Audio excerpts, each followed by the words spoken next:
Сайн байцгаана уу? Намайг Баяр Цэцэг гэдэг. Би одоо Соёл урлагийн сургуулийн Соёлын сургуулийн маркетингийн хөтөлбөрөөр 4-р курст суралцдаг оюутан байна.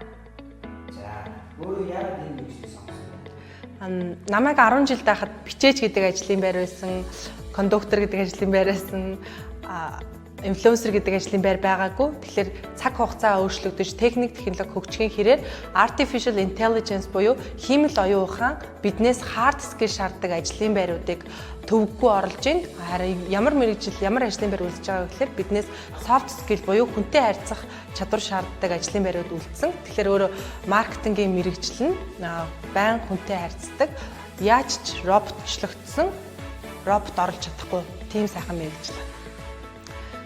Манай сургалтын хөтөлбөрт оюутныг тал бүрээс нь хөгжүүлэх маш сонирхолтой хичээлүүд багтдаг. За жишээлбэл бүжгийн хичээл, тайзны ярианы хичээл, мөн мэргэжлийн хичээл, тэр дотроо маркетингийн үндэс, маркетингийн менежмент, байгууллагын зан төлөв гэх мэтчлэн маш сонирхолтой хичээлүүд ордог.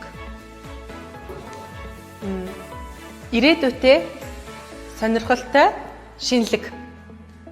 Шинээр элсэж байгаа элсэгчдтэй маркетингийн мэргэжлийг сонгоорой гэж уриалж байна. Намар сургууль дээр уулзцгаая.